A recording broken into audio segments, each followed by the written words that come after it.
If my skin looks like oily, it's because I haven't been moisturizing my face like I should be.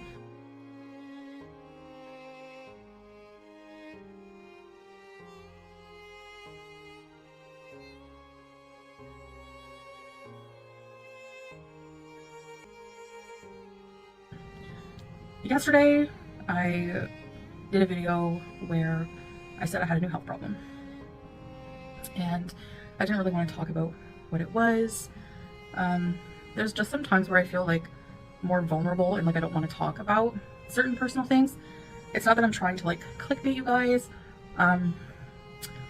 you know, because I did have a new health issue, but I didn't really just want to talk about it. It's not something like, it's something that could potentially be serious, but it's not like right now super serious, as long as I really start taking care of myself. So, and this is the thing, like it's just like, I feel like just health-wise, everything is just crumbling down.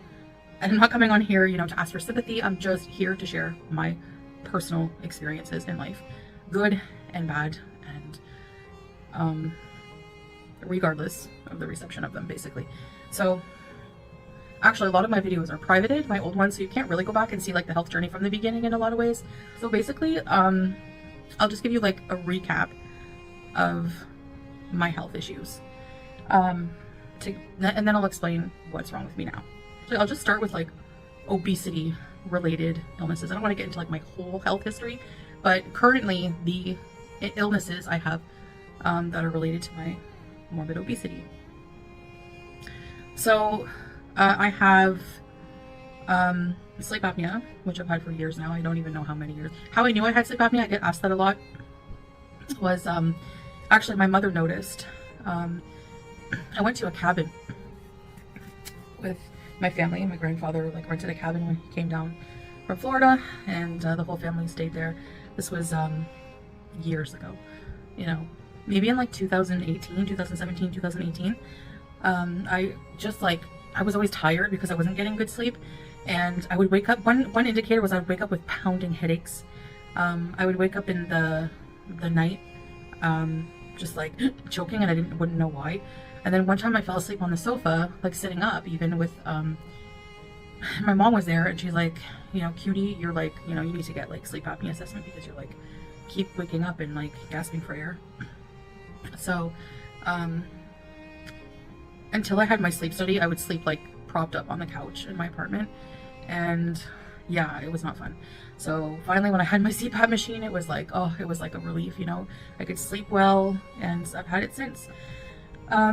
So I have sleep apnea, and if you don't get that rectified, it's very dangerous. It increases your blood pressure, and yeah, it's not, you have to get it treated eventually, because it can lead to like heart problems and sometimes death if I'm left untreated. So then a few years ago, I also had pulmonary embolisms, which I've had twice.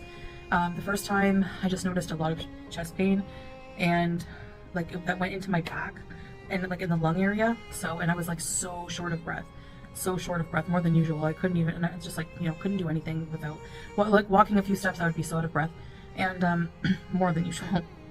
So I went to the hospital, and they did a blood test and found, like, it's called a D-dimer test, and they found that I did have blood clots, and they did a CT scan, and they found I did have blood clots. I had some pulmonary embolism in my lung, so they put me on warfarin, Coumadin, and which is for people who are overweight the most effective option. But I had to get regular blood tests, INR tests, which were a pain until I bought my own machine. But before that, I had to go to the lab, like, I think it was like I don't remember, every week maybe. And so I had to be put on another medication. So they put me on another medication at my request, and they did warn me about the potential issues, but they thought there would be a chance it would be okay. Because there's a risk of, if you're put on a medication, like a certain like for people over a certain weight, mostly only Coumadin will work. So they put me on a different one where I wouldn't have to have the test done anymore, but the pulmonary embolism came back because it wasn't working. Oh, and because of the chest pain and everything, I have, they gave me a CT. So I went for a CT scan for my chest and abdomen. And then they tested for colitis, colitis, Crohn's, and just like CT to show any inflammation or anything like that. I have C. diff. They called me today because the result doesn't come back right away. The nurse at the ER called me today. I have C. diff, which is not good. So I have to be on like vancomycin treatment for that. And I have another blood clot in my lung. So that's where the breathing, no wonder I can't breathe and no wonder I have chest pain. Like, I don't even know how long I've had this.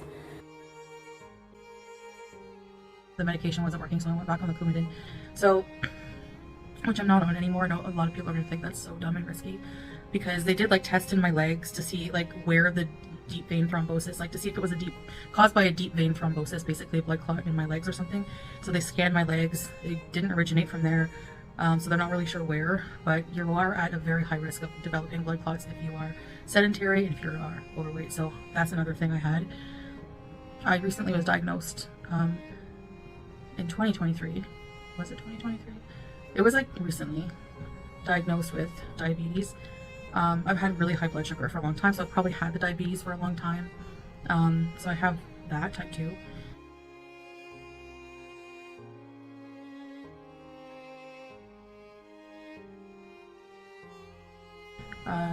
So yeah, those are currently the obesity related illnesses that I have. So quick recap for those that are just coming in. I have a new blood clot. I have C. diff. I have super chronic extreme severe fatty disease. Sorry. Fatty liver, and it's not funny. Reversible by weight loss. Not just the weight loss, but what I put in my body. So I'm coming up with a plan to try to get something in my body. My long-term plan is get healthy. Yeah, I don't want cirrhosis of the liver.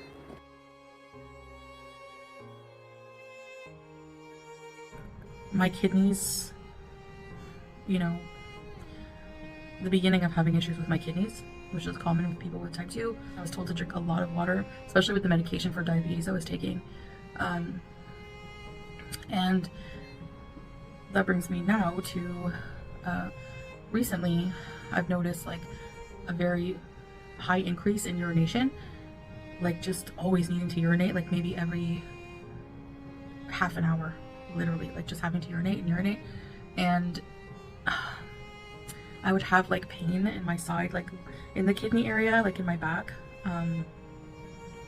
So come to find out I have a mild, like a kidney infection. It's not like severe. So I'm on antibiotics for that now. And just, you know, I'm so tired from this. Hi, baby girl.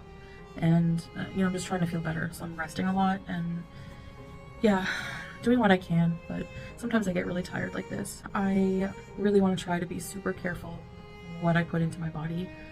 You know, it's critical at this point. I don't know how much damage is already done to my kidneys, but I don't want to have like kidney failure. So I'm trying to repair whatever damage is done, and I'm gonna do whatever I have to do on my part to do that, even if it's suffering like through the discomfort of the change and the, you know, trying to take control of my eating disorder and, you know, food addiction and stuff like that. So I don't think I've fully lived. I don't feel like I have. I always say that I feel like I have a lot of time, which is why I don't take myself seriously, and now I don't feel like I have a lot of time at all, so, to deal with these issues. So things can go, when you have like diabetes like that and you start having chronic health issues because of it, things can go from bad to worse than like that. I am working on, you know, getting healthy. I haven't eaten anything today, but I woke up late. I don't feel terribly hungry right now.